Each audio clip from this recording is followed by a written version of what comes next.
Good morning, everybody. Good morning. We're going to start the December meeting of the Stony Brook University Council.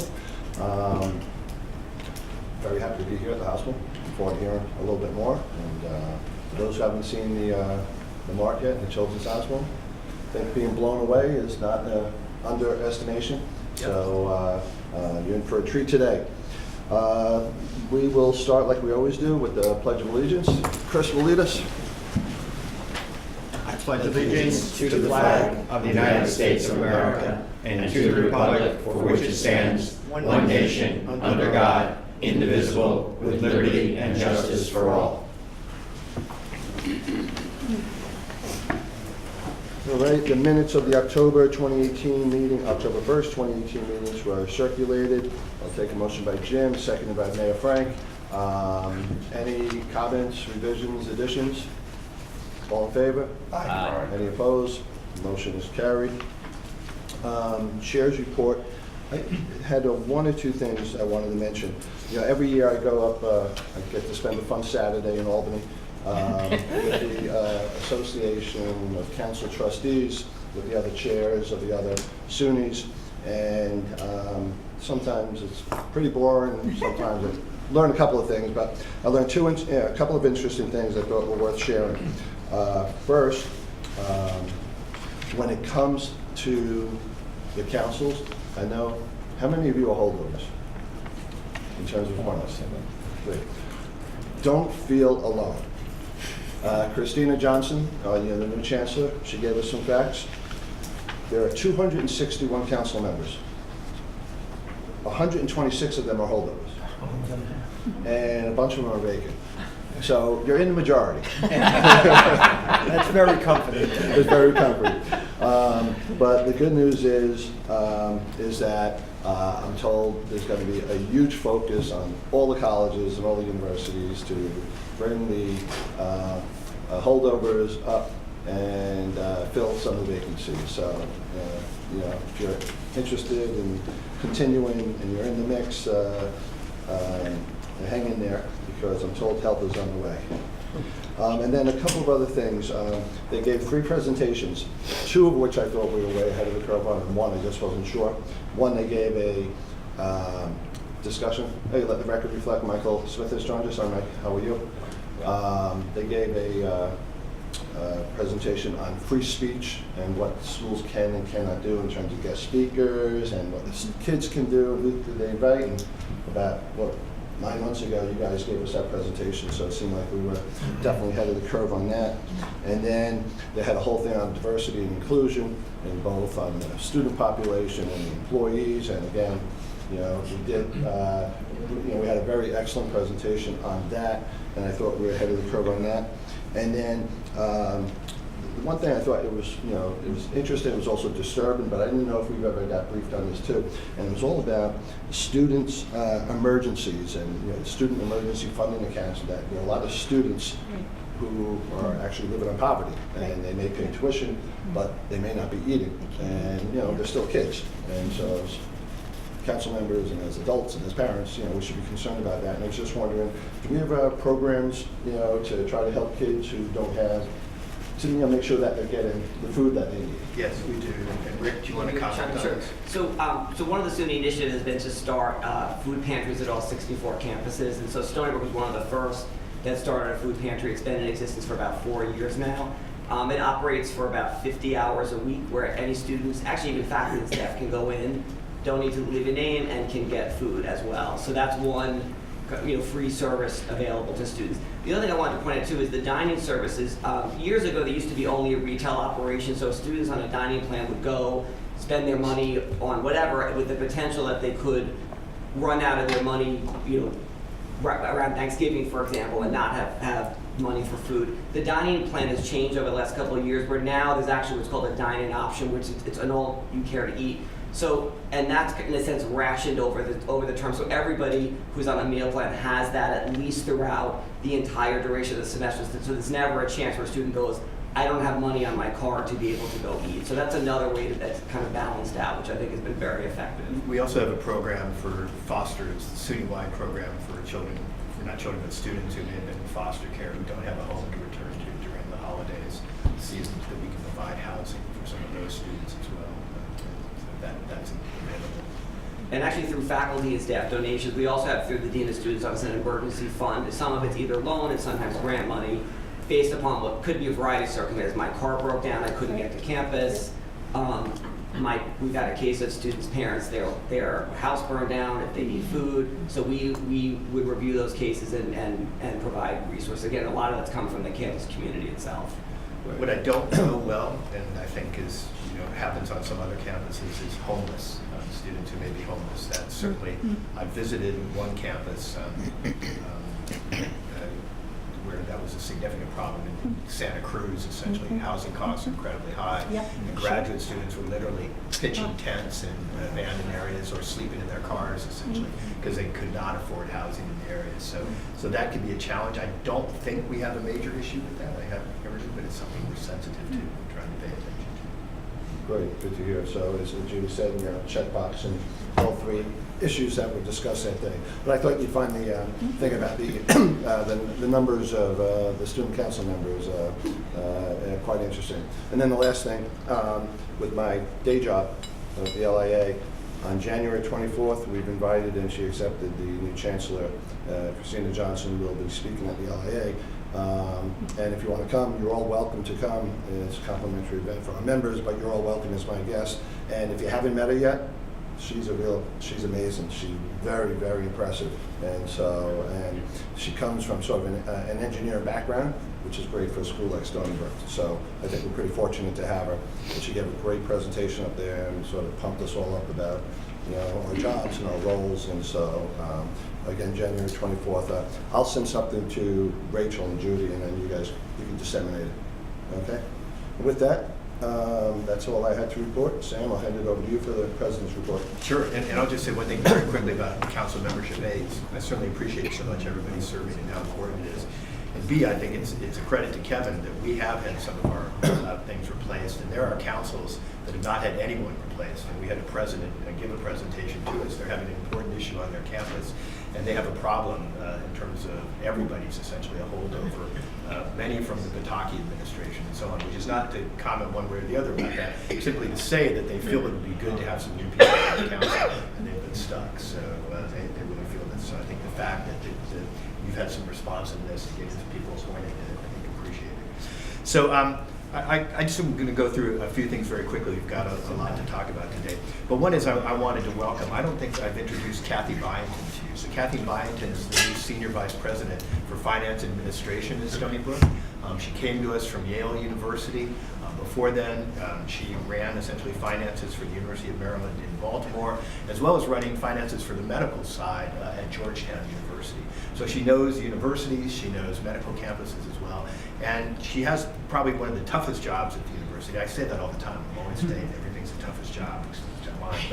But I think it is a really tough job right now because everyone knows we've had some financial challenges, and I'll circle back to that in just a second. But Kathy is already, I think, tackling it with great effort. So please join me in welcoming Kathy. Sam, I apologize. Usually I let go around the horn, so we always appreciate your senior staff showing up here, and I apologize for not having done that. So can we do that? Of course, yeah, it's a great turnout. Yeah. Judy Bryman, Chief Deputy President at Senior VP for Government and Community Relations. Kathy Byington. Melissa Wu, Senior Vice President for Information Technology and Chief Information Officer. Dexter Bailey, Senior Vice President for Advancement and Executive Director of the Stony Brook Foundation. Matt Whalen, Vice President for Strategic Initiatives. Nicholas Better, Vice President, Marketing Communications, Chief Communications Officer. Richard Reeder, Vice President for Research. Rick Ghetto, Interim Vice President for Student Affairs and Dean of Students. Good morning, Fred Skagga, Executive Director of the Long Island State Veterans Home. Good morning, Lynn Johnson, Vice President for Human Resources. Good morning, Susan Blunt, Chief Counsel for Stony Brook University.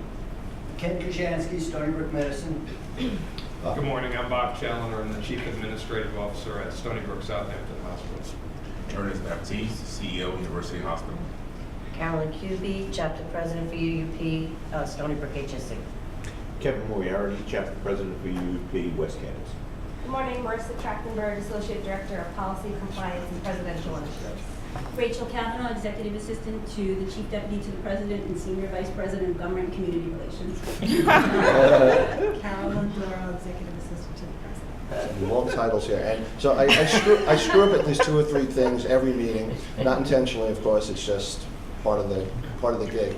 And I usually go around the horn too in terms of the members of the trustees, so everybody knows. So Linda? Linda Arman. Frank Trotta. Alexander Karlitzis. Eustace Klimovicius. James LaSalle. Nancy Thomas. Mike Smith. Christopher Hahn. Jim Moore. Good. Sorry for the That's okay. mistakes, but Sam, back to you. Yes, and Rachel, who introduced herself, is the new Susan Hines, essentially. Yeah. So Rachel has taken over the care and everything for the council. So Rachel, thank you so much for doing this. Thanks, Rachel. And Susan will be missed. She did a great job for us. She did. You know you'll do a great job as well. So probably the thing that's occupying me most right now is, again, working with our budget and issues around that. As we've talked about many times, we have this mismatch between how much revenue we're getting from state allocation and from tuition versus how much our costs are, essentially. Particularly the highest component of our costs are contractual salary increases for all the contracts across the university.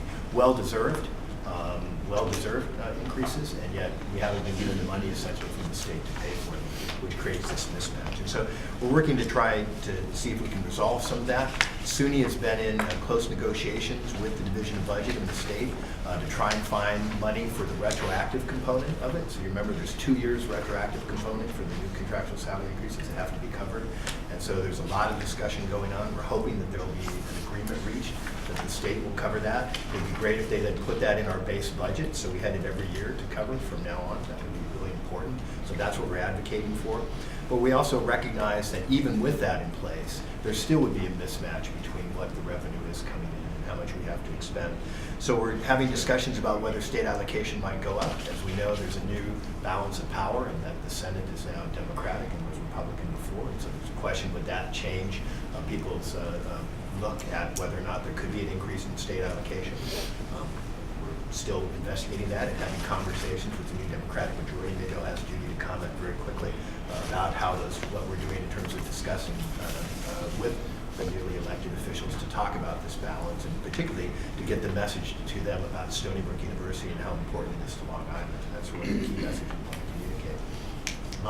At the same time, we're considering whether or not, if we don't get any increase in state allocation, could there be increases in tuition or increase in fees that would help us meet our goals? And so those conversations are going on as well. And I had a chance to meet with Eustace and undergraduate student government again to talk to them a little about some of these issues and give them a heads up that we're hoping we'll get some relief from the state. But if we don't, we'll be looking at the possibility of tuition or fee increases.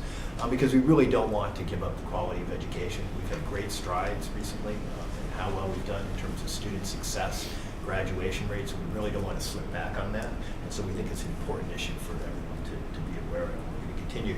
And we may be talking to you about ways in which you can help us in advocacy for this as well as we get started in the legislative session soon. So in addition to that, that's probably the main issue that we've been working on campus. Probably the most important, but there's tremendous excitement about Stony Brook Medicine, so which we'll hear about in a second, the new buildings, and really I think what's ushering in a new era, essentially, for Stony Brook Medicine, so that would be the topic that we'll get to and spend a lot of time today. I wanted to remind everybody that a great friend of Stony Brook University, Charles Long, passed away at age 74.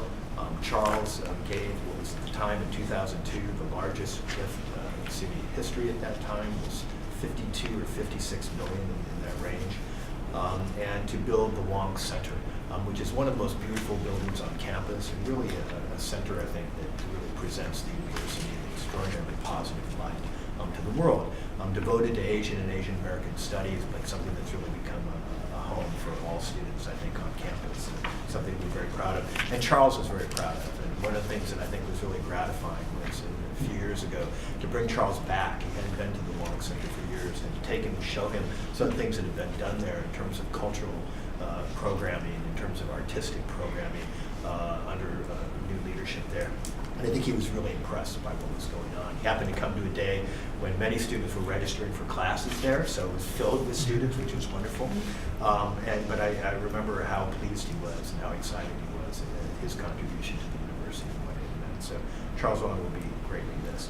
And then I wanted to call out our Frances Brisbane, who's someone who's made an extraordinary difference to the university. She's the former dean of our School of Social Welfare, a champion for social justice, but she's also been extraordinarily generous to Stony Brook University and has been one of the major members of our faculty and staff who give to the university. And she announced a $1 million planned gift to the university to establish the Owens Brisbane Wellbeing and Education Advancement Endowment for health science custodial staff. So Frances recognized and actually had close friends on the custodial staff on this side of the street, people she was very close to. And she wanted them to have the chance to receive scholarships and get advancement, so she created this fund for them. So a very wonderful thing to do. And just kind of epitomizes the generosity that she's had over the years. And then I wanted to give a special thanks to the council, because we went up to Albany, and very pleased to say that the Board of Trustees of the State University of New York voted to allow the renaming of our School of Medicine to the Renaissance School of Medicine. Again, the council's positive vote on that, I think, was very helpful to us in this process, obviously required, but also very helpful in the process, and the real positivity that came from the council. We had great outpourings of support that came from the campus, and fundamentally amazing numbers of the support that the employees of Renaissance Technologies have provided to the School of Medicine and to the university as a whole. And so we're very pleased. We'll do some more formal naming things that'll happen. We'll do a ceremony in the future. We're going to get new signage up. We're changing the letterhead. All that kind of thing is happening. But you'll see in our press releases, we're really proud that we're already using that. Ken Kishansky's now Dean of the Renaissance School of Medicine. Not just Dean of the School of Medicine, but Dean of the Renaissance School of Medicine. So those titles, I think, are incredibly important. We're going to use those. But again, thank you so much for the council for your support of that. And then just very quickly, some great faculty achievements. We had six faculty elected to the American Association for the Advancement of Science, the AAAS. That's wonderful. It's a very distinct honor. 6 at one time is fantastic. The SUNY Board of Trustees named distinguished professors. This is the highest honor that SUNY gives for professors in Stony Brook. Had 6 enter in this coming class. So again, that's fantastic. More than any other school got in this year for Stony Brook University. And for those of you who I don't know how many were able to attend, but we had a great event a couple weeks ago where we had Prince Emmanuel de Merode, the noted conservationist and director of the Virunga National Park in the Democratic Republic of Congo. The Prince had been the recipient of an honorary degree from Stony Brook. He wasn't able to come when we had our regular commencement last May because of disruptions in the Congo and his park, but he was able to make it out this time, although there's an Ebola outbreak taking place in that national park at this time, which made it difficult for him to travel. But he came and gave a remarkable presentation and then associated with an amazing movie that talks about the work he's doing. And the work, you know, on the simplest scale is about saving mountain gorillas who are Logan gorillas, rather, who are in the area of this area of the Congo, who are an endangered species and amazing animals. But much more is going into the conservation of that, and the movie really deals with all the things he's doing to really protect that region and its peoples. And he's a hero. He raised objections to a company that was trying to do work in oil drilling, and after he brought in papers to the prosecutor about that company as he was driving back, an assassination attempt occurred, and he was shot twice in the chest and abdomen, I believe, and drove himself away after being shot twice, and managed then to find someone who then took his car and drove him to the hospital, underwent emergency surgery, and survived to continue the fight. And again, this fight against poachers, against people, again, trying to exploit the natural resources of the region is amazing. So I think for those of us there and for our students, it was really inspirational. And I think it prompted us to think about developing maybe a program at Stony Brook, and Dexter and others have been working on this, that it really might encapsulate a master's degree in conservation. We have some amazing people. So in Central Val Bio in Madagascar, we've been responsible for Stony Brook House for helping save hundreds of thousands of acres of rainforest. And so this kind of work is going on, but people may not be prepared by classic MBAs or other degrees to do and get engaged in this kind of work, where you have to relate to government, you have to relate legally, but you also have a mission that goes beyond simply the conservation of an animal species or land. So I think this will be something we're going to look at, and we'll see whether or not we can get faculty engaged in doing this. But I think he inspired us again to look at this. Winter commencement coming Friday, December 21st at 11 a.m. Everybody's invited. It'll be in the Island Federal Credit Union Arena, and it's always a joyous event, winter or spring, for people who graduate. So I think I'll stop there, and I'll answer any questions anybody has. Great, thanks, Sam. Jim? Sam, you started off by mentioning that there's a possibility in order to maintain the quality that you've achieved and your team has achieved there at Stony Brook of raising tuition. First, a factual question. What is, for a full-time student, 2 semesters, a full academic year, what is tuition now? So tuition and fees for this year were about $9,200. I don't know where are they about now? Let's see. Right about 9,000. 9,000? Who should be New York State resident or an out-of-state resident, it is going to about 26,000, somewhere in the 26,000, which is a lot over the New York State rate, but still puts us among the lowest of the AAUs. It's but still, in-state is about 9,200. which is very affordable. Right. And something I should know, but I'm confused about, this, do we set our own tuition, or is it, no? So I didn't tuition, think so. Tuition is set by the legislature, essentially. The legislature has to vote to approve tuition increases. Fees are set by the City Board of Trustees, approved fees. So there's a difference between those two components. Right now, there's a plan that increases tuition about $200 a year. That's the plan we have. We're in the midst of right now, but that's really inadequate to meet our needs. And just to give you the number, roughly $35 million. And right, Kathy, is the delta for us in terms of limits of all contracts and fees. This year is about $35 million. The tuition increase will raise less than $3 million roughly. By the time we meet the need of we have this TAP gap where students who aren't covered by the tuition assistance program, the gap between our tuition that we cover that. By the time we meet the TAP gap needs and so on, that would be $2.5 million. So it's a $32+ million gap essentially between tuition. And so you have to come up with a way to fill that gap.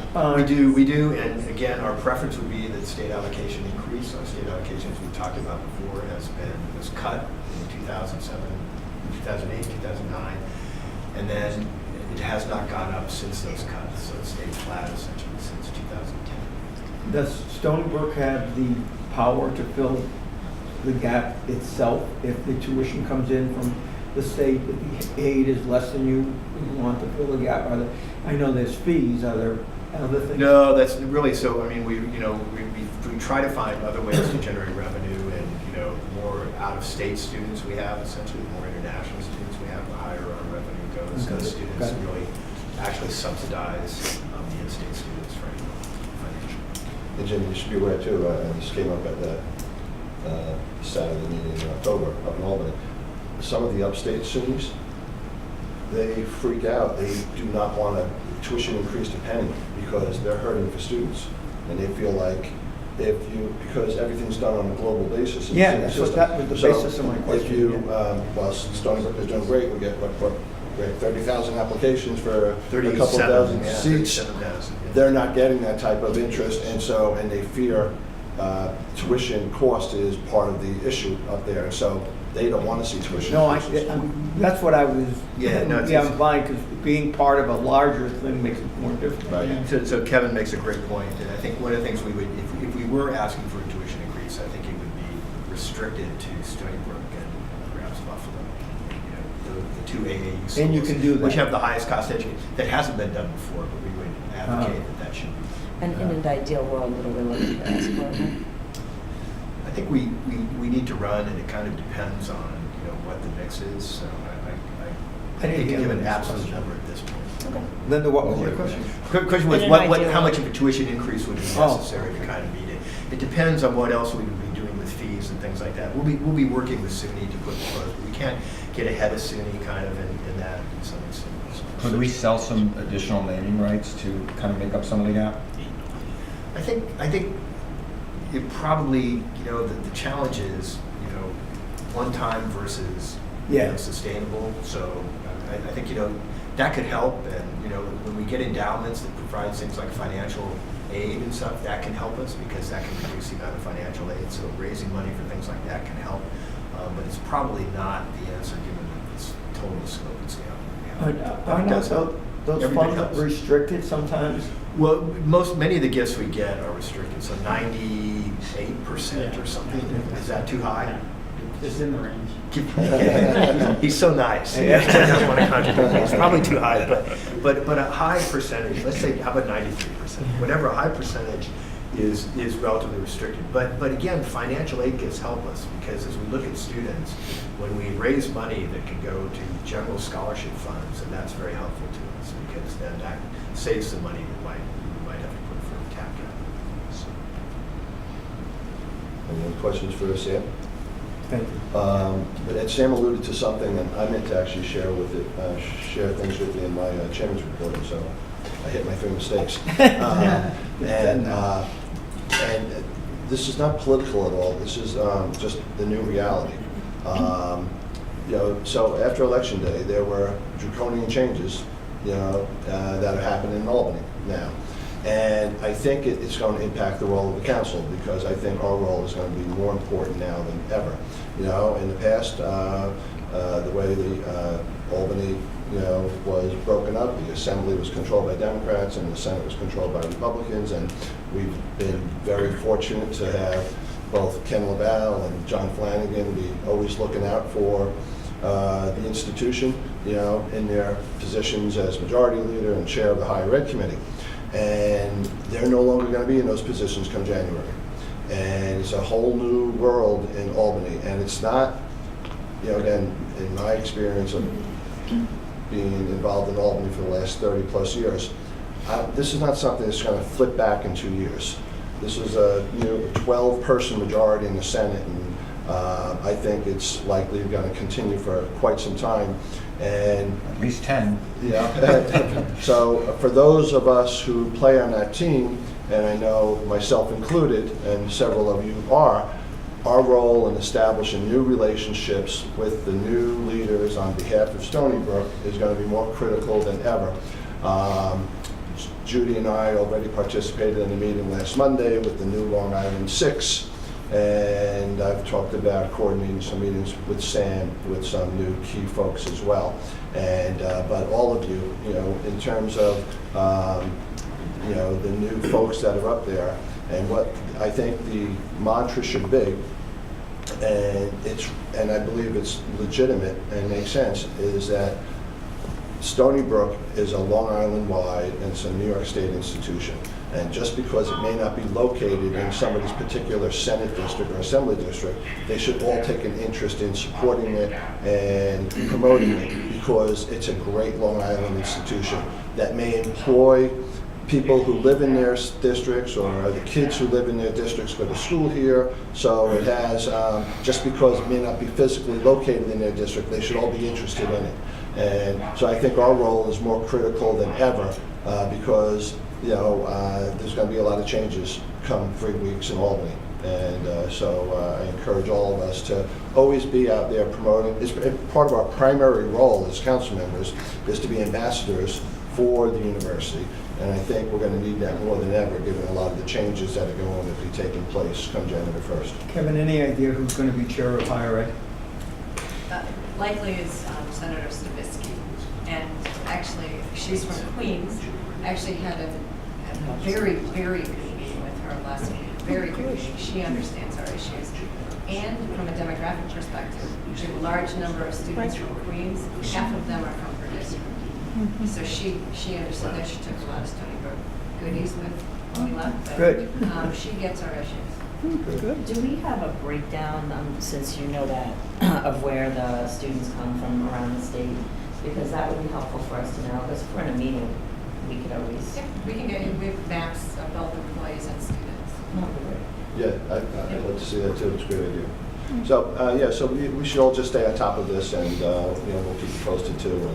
And I say all that without any disrespect, you know, for Ken or John. This is just about all the new realities come January. All right. Thanks, Sam. We're going to go back. We're going back to the agenda now. And if I didn't say it before, let the record reflect that Linda Arman joined us. We have next up an update on the MART by Ken Kuczynski. Thank you, Kevin, and welcome everybody to Stony Brook Medicine. Apropos the naming of the school. So this is some of the material that we are putting forward as Renaissance in Medicine, the Renaissance School of Medicine. What I'd like to do this morning is give you a brief background as to why we are expanding our physical facilities into these two new buildings, the Hospital Bed Tower, which is the home of Stony Brook Children's Hospital, and the MARC, the Medicine and Research Translation Building. When I got here soon after Sam, we both came to the realization that Stony Brook Medicine, we didn't even call it Stony Brook Medicine at that time, was too small. The research footprint was too small, the educational footprint, although excellent, was too small, and the clinical service, I used to characterize the clinical service as the best kept secret in healthcare on Long Island. And if we were going to make an impact, we needed to grow our research, grow our educational input and output, and grow our clinical affairs. So we've been growing the School of Medicine faculty. We are almost now a 1,000-person faculty in the School of Medicine. We are building it based on our traditions of excellence. And this shows our brand new PET MRI scanner in the background, the photograph of Paul Lauterbur, the inventor of MRI technology, and the young woman who's holding the photograph of Paul is his daughter, who's one of our graduate students. So let me just introduce you to 4 people that fuel our research expertise. Anissa Abidara, we stole her from Columbia. She is a neuroimager par excellence. She was just inducted into the National Academy of Medicine, and she studies the area of the brain that's involved in depression, in schizophrenia, the various arrows. I'm not expecting anyone to recite back what those are, but these are pathways that can be imaged and understood in the context of depression and in schizophrenia. Lily Mujica-Parodi is a professor of biomedical engineering. We stole her also from Columbia. And Lily just won a $1 million grant, the very first time ever Stony Brook has received a Keck Foundation grant to understand cognition in the brain. And Lily uses advanced imaging technology also to understand how metabolism can affect brain function. To paraphrase Animal House, ketones are good, glucose is bad. How can we improve our cognition and retain our cognition? A young member of our faculty, Chrissy DiLorenzo, we also stole her from Columbia. You may be getting the notion that Columbia is our farm team. That was the whole thing. Chrissy studies some receptors in the brain, this glutamine receptor, R5, shown right there. That molecule is involved in depression. And what, again, Chrissy does is she images the brain. Up at the top is the MRI, and below it are the PET images. The red area shows that the receptor is present, and with an antidepressant, the receptor is down-modulated, implying that receptors are important. These receptors are important in depression. And then finally, Joel Saltz, our founding chair of our new Department of Biomedical Informatics. We didn't steal him from Columbia, we stole him from Emory. And what Joel studies is cancer. Joel studies cancer with staining and deep learning, otherwise known as artificial intelligence. So for example, his last paper described 5,000 tumor samples and what are the pattern of these brown staining lymphocytes in the cancer. And he uses that to predict what kind of tumor, what kind of molecular features of the tumor, what outcome from the tumor, what is the response to therapy. So all of this is a way to show you that there are great new scientists here at Stony Brook, and we need a place to house them, to house their new imaging facilities, to house their new artificial intelligence capabilities. On the educational front, we have some great schools here. And for a long time, we were growing the student body. But as you can see, we have had to tail off our enrollment expansion, again, because of facilities. You can see that we've been able to grow the School of Medicine, mostly in the graduate realm. That's the bottom stripe. School of Health Technology has not been grown, even though it's an outstanding school. The School of Nursing has grown, the School of Social Welfare has grown, but overall, we've been curtailed by the lack of adequate classrooms.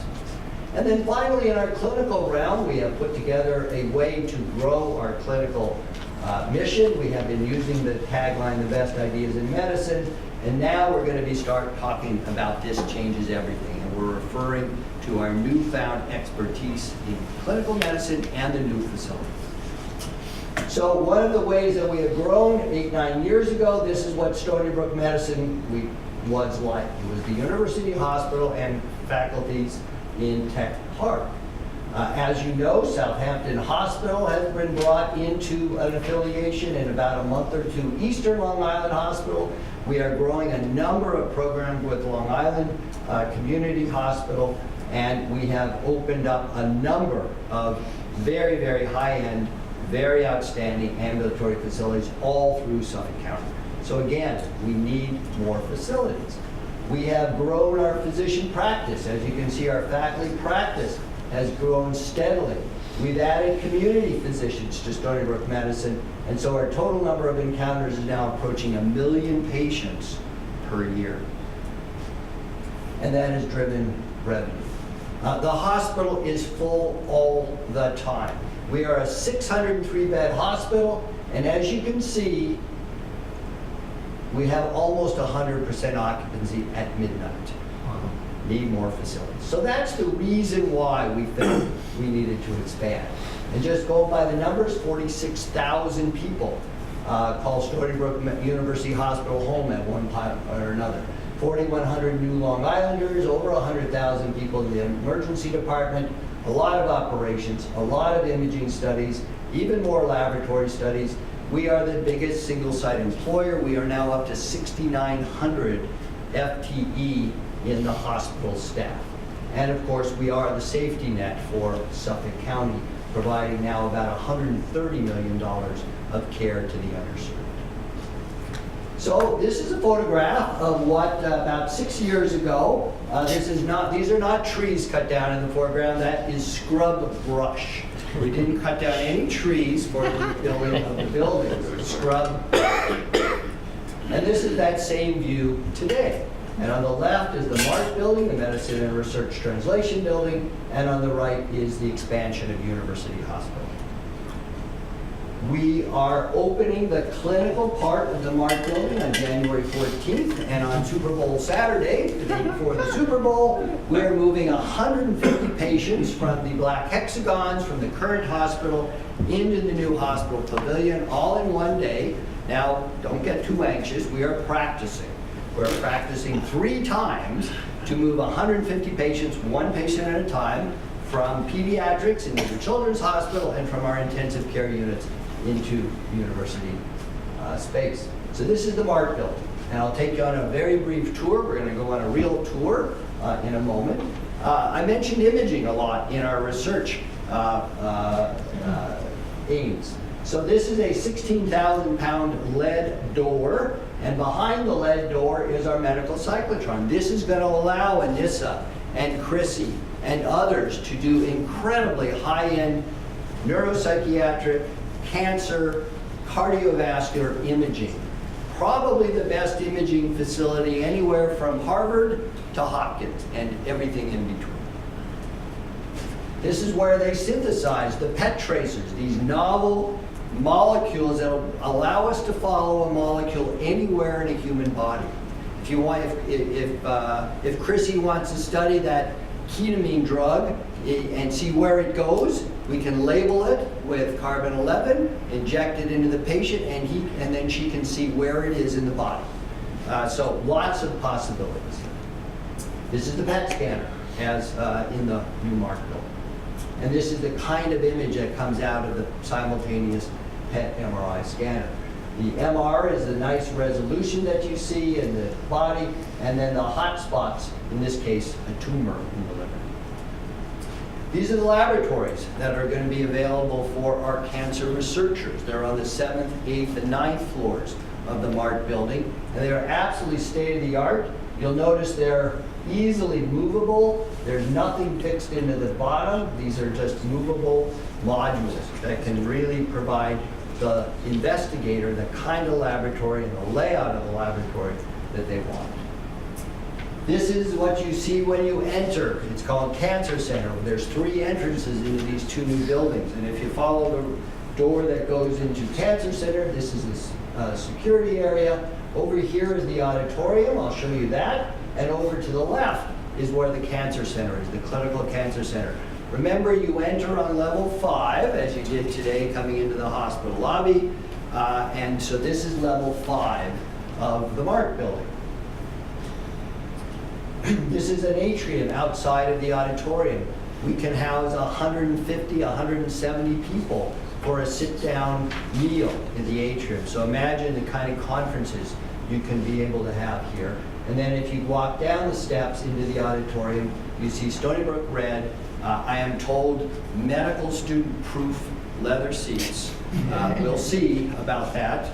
But it's incredible acoustics. I was speaking there to our advancement staff on Friday, and I didn't use the microphone because people could hear me all through the auditorium.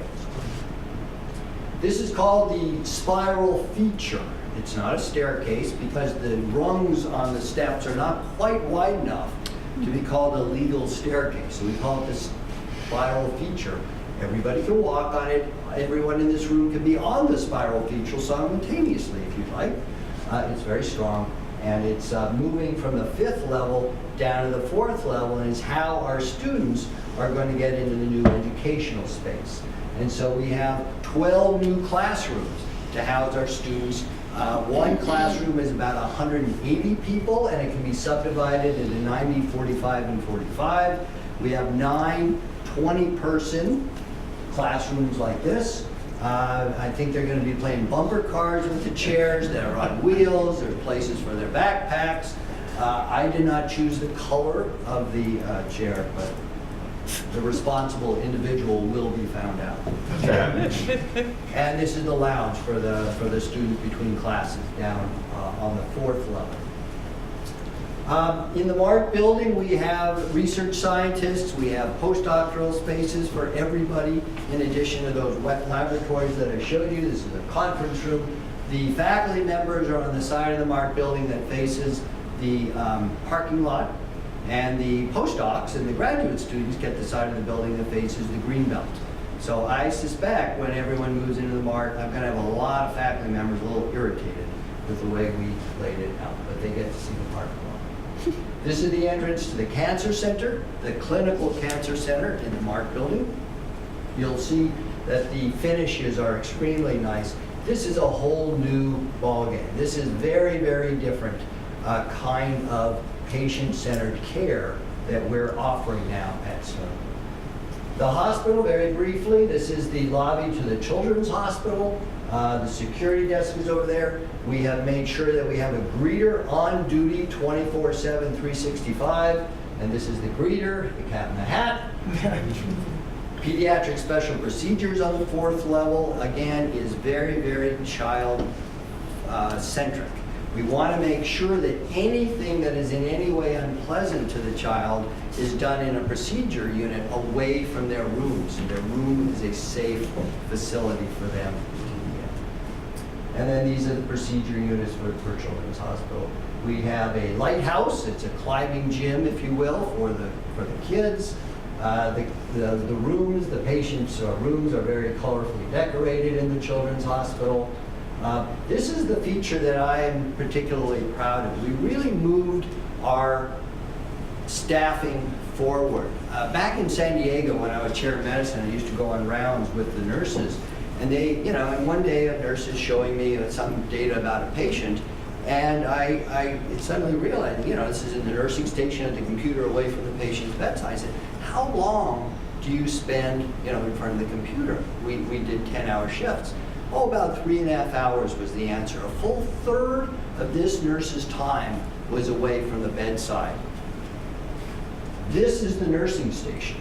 The computer is going to sit on these wall mounts. The medications are going to be in these bar-coded devices for the 2 rooms. The nurse will be in eye shot through these windows of their patient all their shift. And so this is a way to basically increased by 50% the amount of time the nurses can see and interact with their patients. And then the playroom for Children's Hospital. So that's the MARC building, that's the bed tower, that's the rationale for expanding our facilities like this. And after the meeting this morning, the tour won't take till the afternoon. We can get through it quickly. But I'll show you some of these features in person. I'm happy to answer any questions about any of that. Thanks, Ken. That was very informative. I actually have a question on some of the stats before you went through the pre-tour of the tour. And that is, when we looked at the occupancy rates and we said basically at midnight we have all 607 beds filled. Is that all the time, like on average all year round? Yes. And how does that compare to, say, the other hospitals on Long Island? Are most of them also beds are all filled, or do they have like a 90% or? So the ideal occupancy for a hospital is about 85%. That's about where you want to be. We're way over that.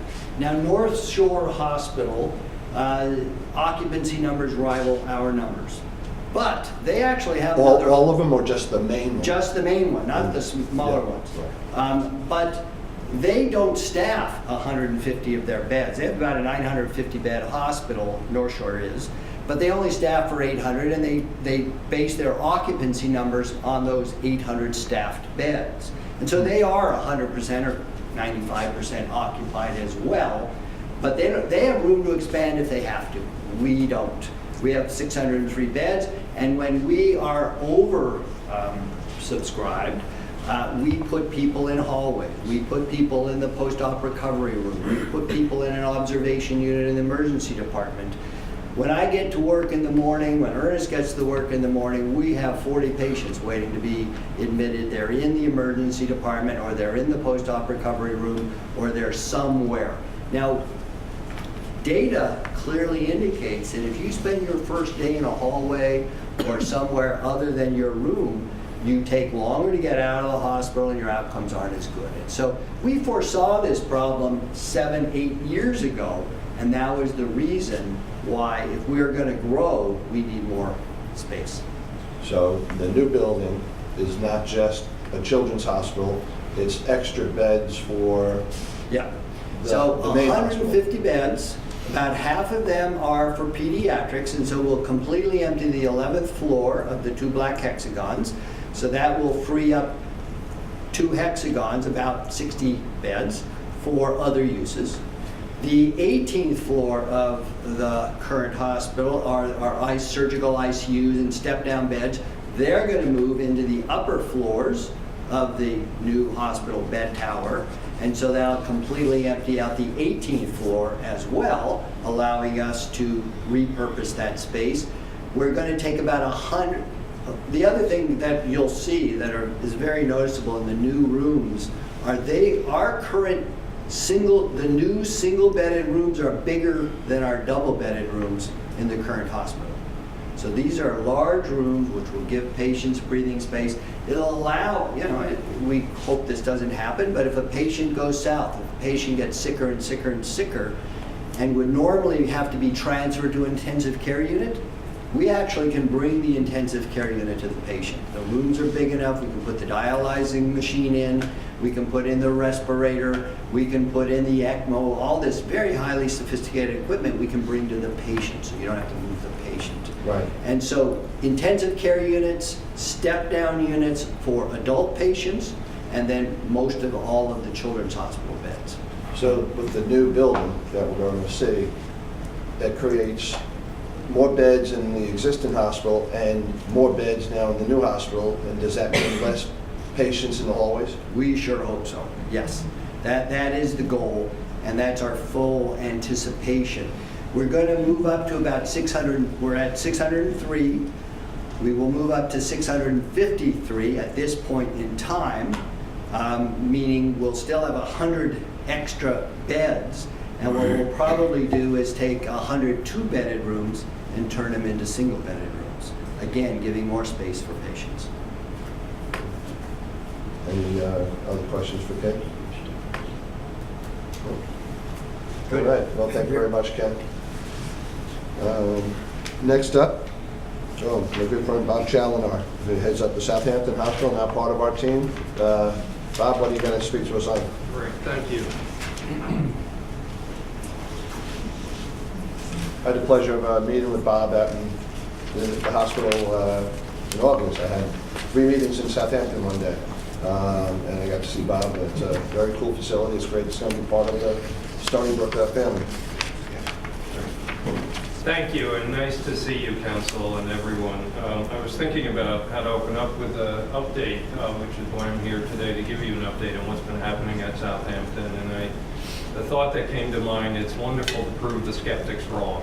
And as you know, the discussion of bringing Southampton and Stony Brook together ran into a lot of skeptics in many different places. Not in our organization and not in your organization. I think we both believe that there was something to be created and a synergy that would be wonderful if we did come together. But certainly we ran into a number of skeptics in other areas. And I'm very, very pleased to be here today and give you an update on what we've done together over a little more than a year. And I think it's pretty astounding. I'd like to just quickly update you in a couple of areas, what we've been doing in clinical services, how we put ourselves together from an organization and governance perspective, where we stand in terms of some of the financial issues, what we're doing around community relations, marketing, and also how we are trying to come together and support the education mission of Stony Brook, and then very quickly some areas of focus for the coming year. So this past August 1st, we celebrated our first year together, and it's always difficult when you put organizations together. Cultural mismatch, potentially. Our organizations are very different. We're a very small community-based hospital coming together with a large academic medical center. We did have the benefit of our teams working together for many years as we went through this negotiation, so we had the opportunity to get to know each other and anticipate many of those problems that might have happened as a result of the merger of our organizations. And I would say by any measure, we are a success, and that's what I'd like to report for you today. Clinically, together, we've brought new services to our community, which are vital. We live on the South Fork of Long Island. A couple of you are here from there. It feels very isolated at different times of the year, and the traffic patterns at certain times of the year make it feel even more isolated. And the most pressing demand we hear overwhelmingly from all of the communities we serve is for access, access, access. They do not want to travel for their health care. And we have a community that's aging. We have a community that's growing as people are spending more and more time in their weekend and summer homes, and they want to know that good health care is nearby. It's also a community that's often moved out from large urban areas, and they just can't understand why there aren't doctors on every corner the way there are in the city. So now having access to services become paramount for many of the people that we provide. And with Stony Brook, we've been able to do a number of really breathtaking things that would not have happened were we on our own.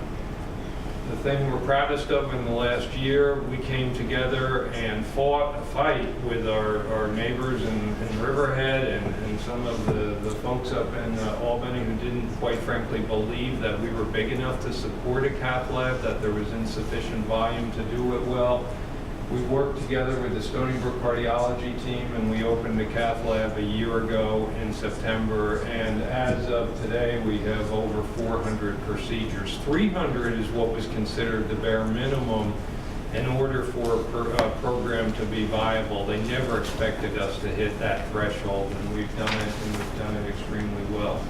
And we have very visible stories of people walking around alive in our communities on the South Fork who would not be alive if they had to travel from Montauk or East Hampton to get to Stony Brook. It's a wonderful, wonderful program. This past summer, we secured approval for an Electrophysiology Lab. We've moved those services. And Eric Rochbaugh, the director of the program up here, is directing the program for us at Southampton. We've joined our cancer programs together, and we are working actively on putting together and becoming an extension of what Dr. Kashansky just presented, to create that same front door for the Stony Brook Cancer Program on the South Fork. And we are, in fact, building a new cancer center, not quite the same size as the one you're building up here, but a beautiful center that will have radiation, chemotherapy, and all of the other sort of supportive services that should be with the cancer program.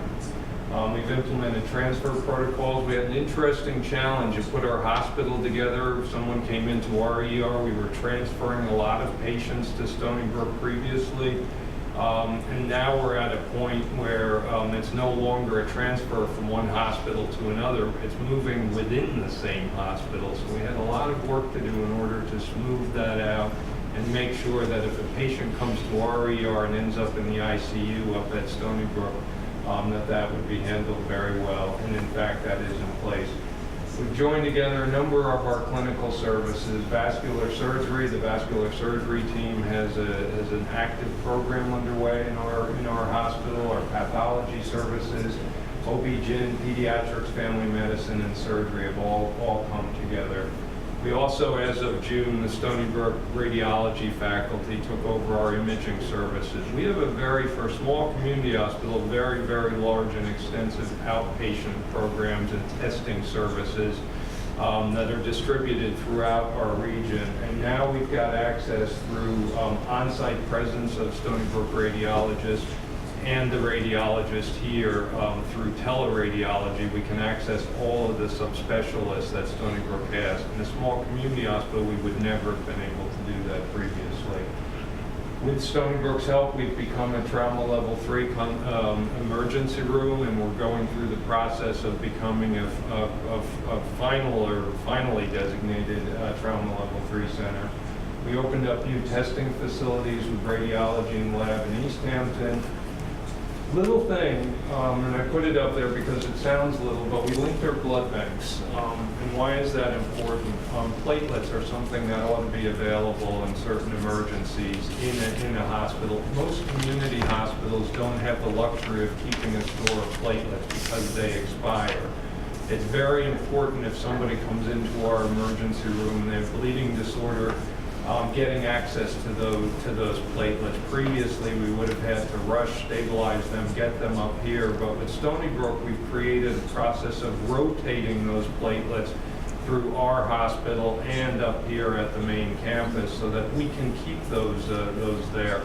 Sounds small, but we've actually had a number of patients that have benefited from that, and we're looking for other opportunities like that we can put together.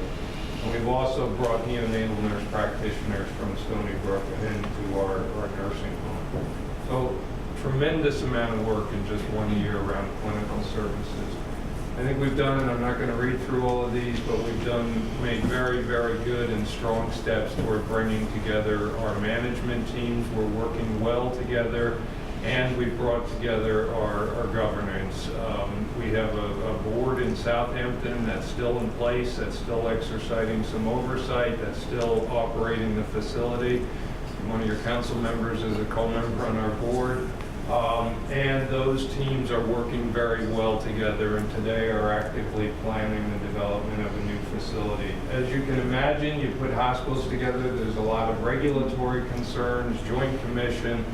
We've gotten through that entire first cycle of all of the Joint Commission, regulatory, licensing approval. We had 350 separate licenses we had to merge as we came together as an organization. And we've also taken a number of steps to bring together our medical staff, which are now merged into one medical staff, and we have an active physician outreach program. So we're very, very pleased with everything that's happened. And with a little bit of adjustment from our side, getting used to a bigger organization. You have a little bit more bureaucracy than we had. And I think a little bit adjustment from your side, getting used to a hospital where most of us wear a lot of hats, and we didn't have a lot of structure. But overall, our teams are working really, really well together. We're doing creative work, and we like each other. And I think that's a really good step for the future. Bob, are you and your colleagues down Southampton, Stony Brook employees? We are not Stony Brook employees. That was one of the challenges when we came together, because we have a separate bargaining unit where our employees are 85% 1199 different unions over here. And part of the requirement as we came together was that we would respect the employees' bargaining units. And we've created a structure. We are all part of a separate employment company called Southampton Professional Employment Organization. And our employees remain members of that union. So that's why that was set up. It's invisible from the perspective of how we work together and interact. But we do have a line. Somebody once said, oh, can you share employees back and forth? We can't do that because we are respecting the union boundaries. But I think we've done a great job of working all of that out. I'll also report that from the perspective of financial services, and again, I won't read through all of these, but we've done a number of things that are working well. From my perspective, the most important thing is that we've been able to come together, take advantage of reimbursement opportunities. Our revenue has grown significantly from the fact that we are now being reimbursed at the rates at which Stony Brook was. Our bottom line is very, very healthy. We are reporting a sizable profit at a year to date, and expect to finish the year adding profit to the overall bottom line that as we come together with Stony Brook and being a net contributor to Stony Brook Medicine. We've also taken a number of steps around a lot of the financial infrastructure in terms of how we do our medical records and our computer systems, and a number of other opportunities to join all of those systems in the background. Purchasing is an area that we put together. We have a structure where it can take advantage of some of the contracting that you have available and the economy of scale that happens when we join a larger organization. We will achieve $1 million. We're very close to hitting $1 million savings a year just by taking advantage of that purchasing. That's $1 million that we liberate that we can put back into clinical programs to serve our community better. I think overall, and we have a couple of South Fork residents here with us, but from a community perspective, we've done very, very well. We spent a lot of time doing outreach. It was not a surprise that we were joining with Stony Brook, but we've had a very, very positive community response to the fact that we are part of Stony Brook. It drives me a little bit crazy, and Dr. Stanley's heard me say this before, because I've had community members say, oh, things are so much better now that you've joined Stony Brook. And I want to say, yeah, that 12 years of work we did prior to that didn't really matter, but that's okay. If they're happy with it, we're happy with it. And we also, there were some concerns as we joined, particularly with a state organization, what would happen to our philanthropy. We've worked out a structure. It's very strong. We're $1 million ahead this year of where we were last year in terms of overall philanthropy. So from a community perspective, I think things are going well. We also are excited. We had some small residency programs, but we're very excited about the opportunity to serve the educational mission of the university. We have expanded the residencies. In fact, Dr. Pashansky relocated the family medicine residency to our facility because we can provide that community experience for the residents that they may not have in a larger institution. But we have active residencies in the community of family medicine, internal medicine. We have an internship. Surgery is not up there for some reason, but we have 80 residents training in our facility. And that's important to us because those residents spend 3, 4, 5 years there, start to put down roots and stay in our community. And that issue of trying to recruit and keep doctors and creating that sense of access for the community is very, very important. We're actively supporting the other schools, health technology and management, PT programs, occupational therapy, PA. We're starting rotations through all of our, we have 28 separate locations on the South Fork. They'll be rotating through it in informatics. We're also developing rotations and working with the School of Medicine to take as many medical students as we can into our various hospital and ambulatory settings. And again, one of the areas where we think we can help, we've heard a lot about how Stony Brook's helping our hospital, but we think we can provide that community-based training and that proximity to the community that will really enhance and augment the education that they're receiving. And we've done a number of other areas where dental surgery has actually created a program for disabled adults that they're operating in our location. And in July, we'll be launching an orthopedic residency with the Department of Orthopedics up here.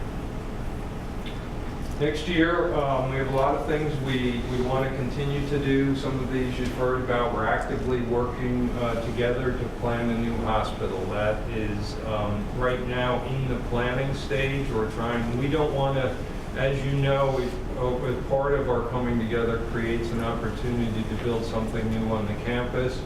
We don't want to just move what we have. We want to plan a facility that's really well designed for where healthcare is going. So there's an active strategic planning effort underway to really understand that. And we expect next year to have a real sense of how the facility will be sized, what it will look like, and have an opportunity to go out and start the fundraising for it. We're also planning the East Hampton communities are very worried about our moving 4 miles further west. They feel underserved to begin with. One of the things we're actively working on together is the creation of a robust satellite out in East Hampton, including emergency services, and that community is very excited about that. The Cancer Center will open up next year. We'll continue a lot of the efforts we have underway in residency. We're eager to bring Eastern Long Island Hospital into the fold. There's a lot that we can work together locally with them. We're also actively recruiting in a number of medical areas, and we'll continue to expand and strengthen everything that we're doing from a financial perspective. So I'm very pleased. We hope Stony Brook is with all the progress. We certainly didn't want to fail being first as you join with other hospitals. And we look forward to a great future together. Any questions or concerns? Well, thanks, Bob. Yeah, can you just, on the new hospital that's planned for the new Stony Brook Southampton campus, what would be, if all the stars were aligned, what's the schedule for that? So I think next year to have it designed, actively fundraise. We have a big target. Our target is to raise $285 million, $250 for Southampton and 35 out in East Hampton. It'll depend on how quickly we raise that money. My hope is within about 2 to 3 years we can raise that money, and then we can actually start building the hospital. So stars all align, 5 years. Good luck. Yeah, that is exciting. We're a unique community, so I think that fundraising target is very doable for us. And again, we've talked about this before, but as Bob said, a really very close relationship was developed in the crucible of trying to get this through regulatory components. And I think it really did, bring the institutions together in a very, very positive way. And I think that's carried over into what I think has gone extraordinarily well in this first year. I think this very complex, I think far more complex problem than people could imagine, because hospitals are probably one of the most regulated areas in the world. And then if you add on to that the state of New York, say no more. So I think it's been challenging, but again, I think we've reached a very good spot. But I want to give my thanks to Bob and his team, who I think kept the faith through a number of years to get this done. The council, again, was very supportive of this. This is something we had talked about with the council, so it was great to get it done. It just took a long time, but I think hopefully the patience has been rewarded in what's going to be improved health care for Long Island, essentially, particularly the East End of Long Island. So we're excited. Thank you very much. Anybody else? No? Bob? Thank you. Michael, did you have a question? No, Dexter. Can you just comment on the mobile stroke van you just launched as well? Oh, yeah, so there's 2 mobile stroke vans. I think that's Dr. Kashansky's project. Yeah, so there's been a nice technological revolution in ambulance. You can actually now purchase an ambulance that has a head CT scanner in it. And Stony Brook Medicine has now purchased 2 of them. They will be located in critical locations. There was actually an article in Newsday 3 days or so ago about this. And the idea is that time is brain. The longer you delay getting clot-busting drugs, or the longer you delay in taking, physically with surgery, taking the blood clot out of your arteries, the more brain cells die. And so the idea here is if they call 911, my husband is having a stroke, our ambulance with the head CT scanner is dispatched.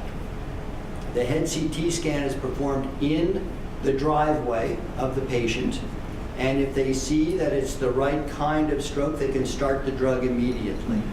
The problem with just blindly starting the drug immediately is there's 2 kinds of strokes. One's a clot, one's a bleed.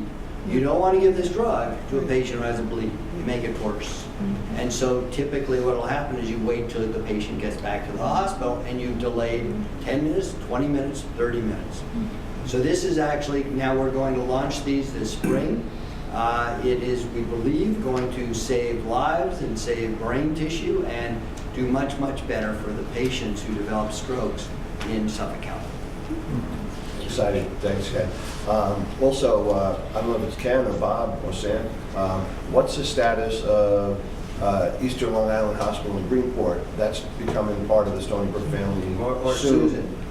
Soon too. So- It's regulatory, we hope January. We hope. I don't want to be unduly optimistic. We're getting good signals from Albany that it's passing through most of the regulatory hurdles. So we anticipate something good soon, and we keep poking, and we hope January. And Susan, when you say regulatory, is it within the New York State Department of Health, or is it in the budget office? Is it both? Yes. OSC, AG, and DOB. But we're through most of them. DOB, I think, was the last hurdle, and I don't want to say we've cleared it because I don't want to jinx it. I'm happy to help if there's something I could do. Thank you. So just let me know with any of those 3 entities. Can I Michael? Yeah, I just have to say this, that Bob was a godsend to Southampton Hospital, and I think Stony Brook recognizes that and what a valuable asset he is to our community.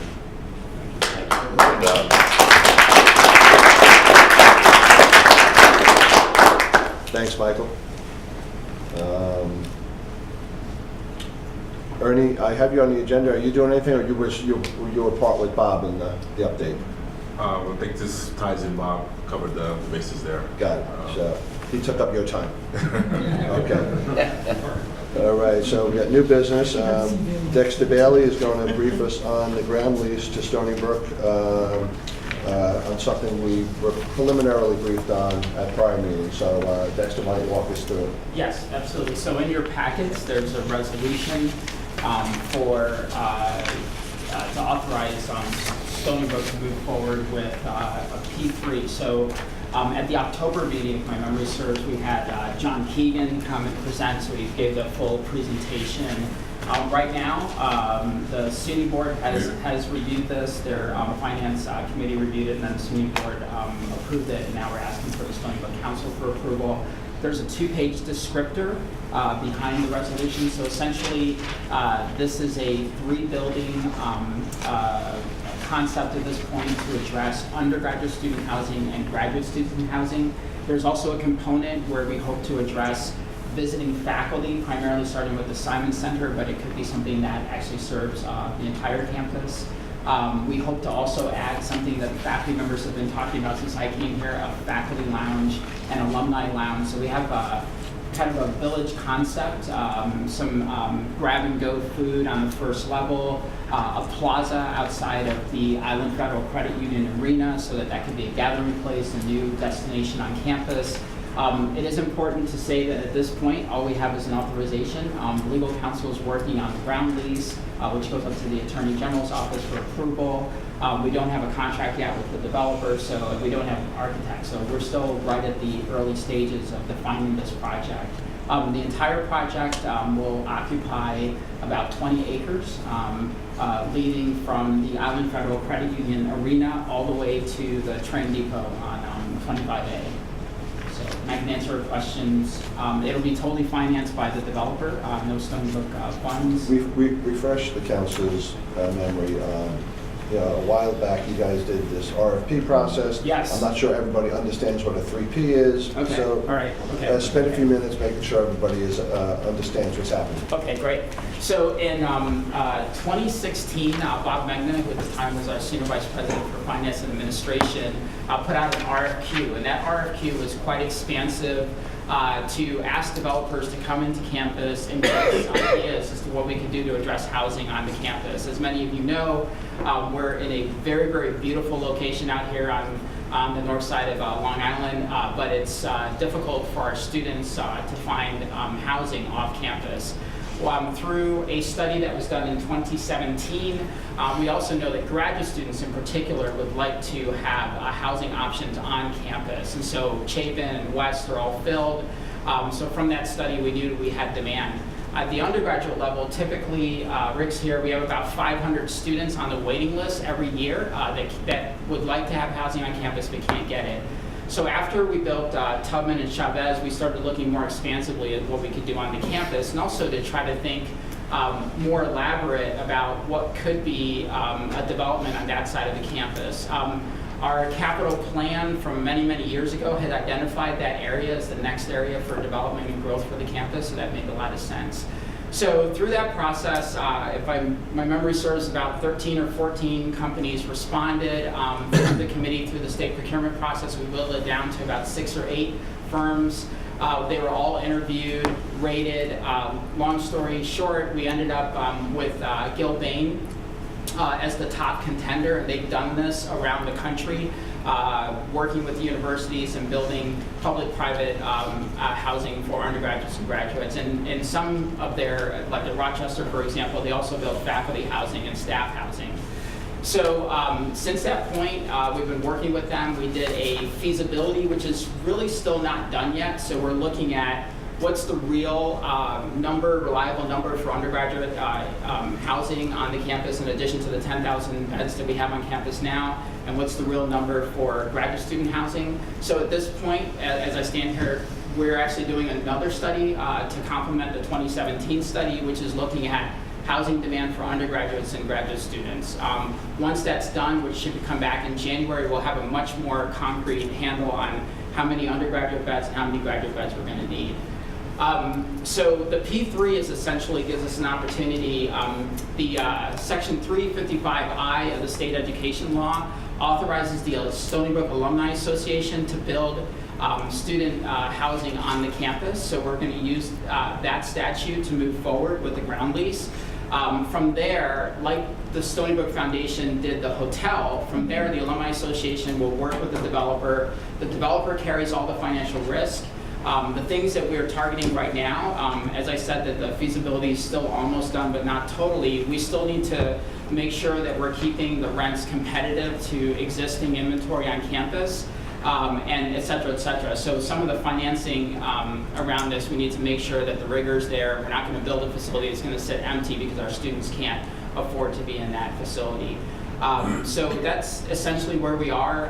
Lots of work to be done. We're doing the environmental study as well to try to look at what the impact would be in that area. We've met with community leaders to understand across the street there's a lot of retail, what would their needs be. I can tell you that the response has been very positive. We met with elected officials just to kind of season the idea, and I think that it's been very positively received off campus and on campus. I've met with some student leaders already, and and there's a lot of enthusiasm. But I do have to emphasize there's a lot of work between now and getting this project done.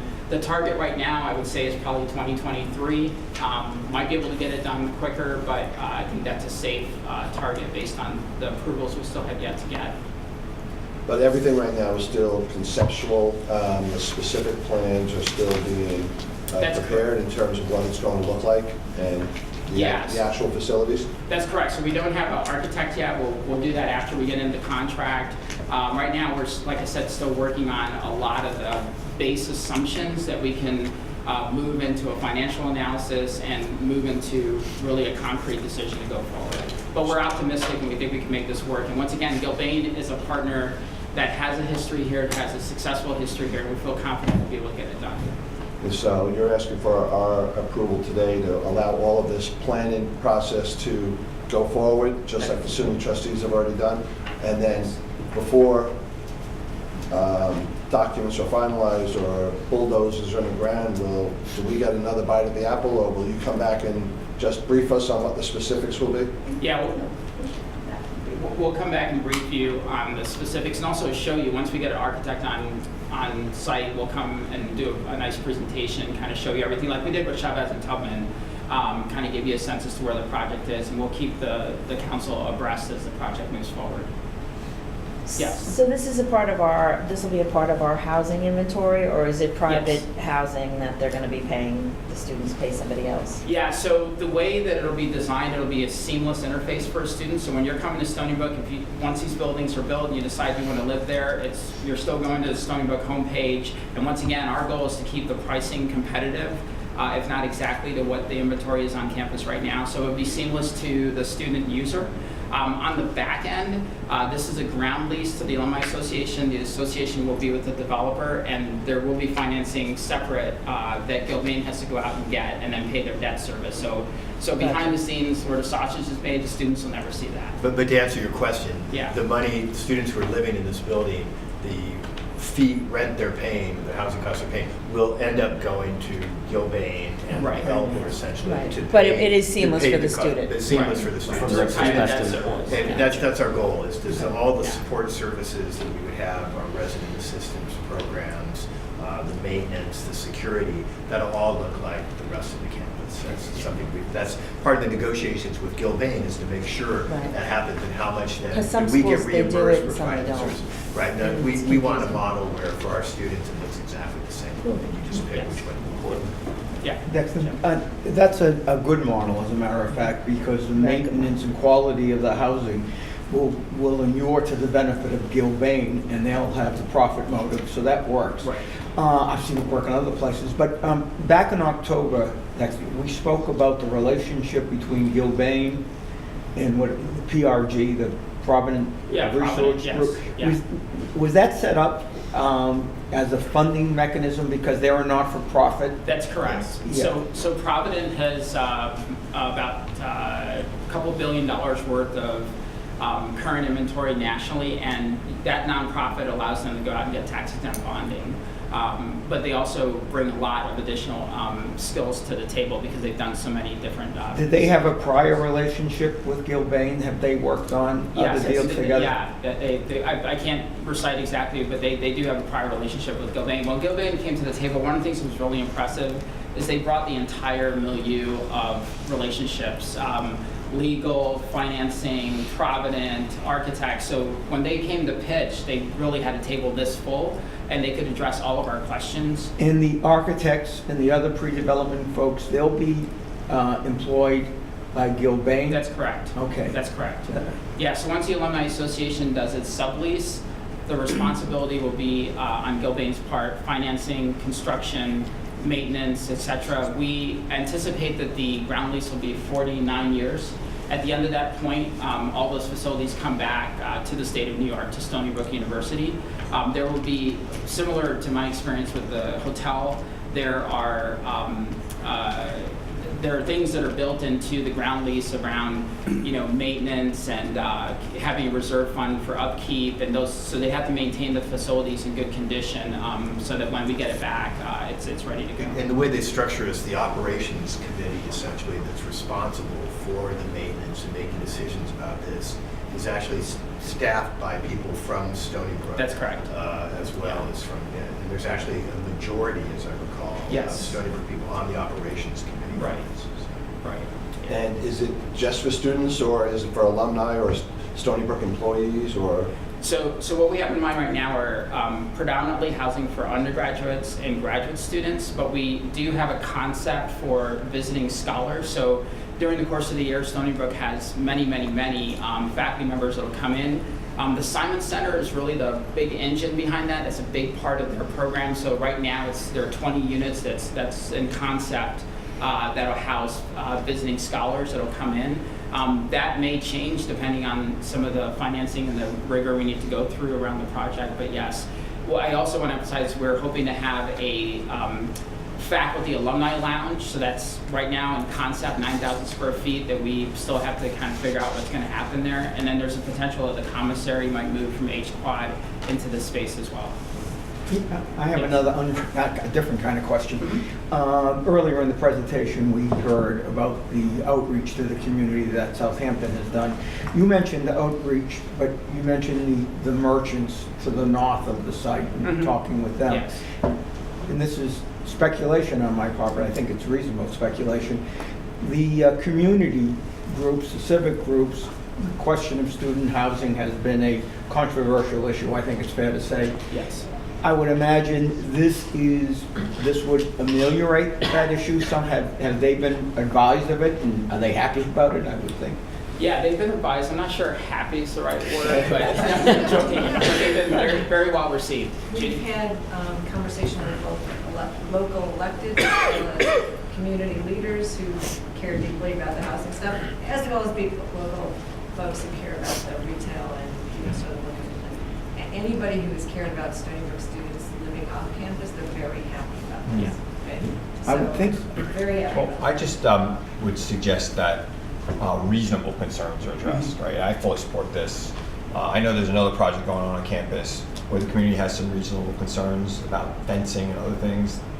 Seems easy. My old boss used to say, never say no to an easy lift. Building a fence to me seems to be an easy lift. And I got some pushback when that was suggested to me. And this is going to be a much bigger project than the other one. Yes. So reasonable things that are asked for. Again, you bought a house in a college town, you moved to the nuisance. I don't have a lot of sympathy for you because you don't like the noise from students in the stadium and things like that. But if you say, hey, can you put up a fence so people aren't tramping through my yard every day, that seems pretty reasonable to me. So if I could just add some of the things that the folks have asked about this particular project are actually all around the design, so sort of what you would see from 25A, which Gilbane has heard and is aware of, and as are we. Right. So you don't have the height slopes upwards towards the campus, not upwards towards the town. Clearly, there's some more communication that I think we'll all be having with the town about what are the grade crossings on 25A. Yes. Not that this necessarily adds to it. In fact, Decrease it. Some view that it could decrease, some view that Just it put a could 7-Eleven in there. But the reality is the 25A needs to be Yeah, right. looked at, and so we'll be working with them. That came up. And sort of the general character and nature of what you can see from 25A. So I think that we have all those. I will add the other issue that Chris is bringing up is a small section of homes that are concerned about a drug that we're building, and the LIRR may be solving that problem Good. for us. So they've recently come to understand the safety issues and maybe putting up a very big fence. Good. I mean, look, I heard it. I had a conversation with some people here about it. I've had some conversation. People from the community have reached out to me about it. So, it doesn't seem like that big of an ask. I get asked for fencing and trees all the time in my job, and I just put up the fence and the trees because it's a lot cheaper than the multi-million-dollar project we're building. It's all about the railroad, so I think the railroad is with us. Whoever it's about. And those are the kinds of questions we're supposed to be asking. Yes. Right. As a community. Absolutely. And I'm sure you know, Jody, and everybody knows, town-gown relationships are hardly unique to Stony Brook. My alma mater, where I was an undergraduate a long time ago, is still having, it's in a suburban area, Chestnut Hill, which is part of the city of Newton. And I read things that it's primarily around athletic activities, but it goes on and on. But the key thing is reaching out to, responding to reasonable requests. Right. And Jim, and Chris, good points, and Dex, that's right, I was alluding to. Keep us in the loop. Right. We're all pretty wired in the local community, through politics, government, real estate, and we prefer not to read about things. And so if you got a plan, share it with us so people assume we know. So let's make sure we know. We're all supportive of the concept and want to let you guys go forward and begin all your planning. Just keep us in the loop. Absolutely. All right. And Josh? Would enrollment increase before the completion of the project if you were to move forward? Yeah. We're working right now on the final enrollment increases. There are just very, very moderate plans in place right now. Again, enrollment is not only based on what we want, it's based on the market. And the market for enrollment right now is very unstable at both the non-resident, international, graduate level.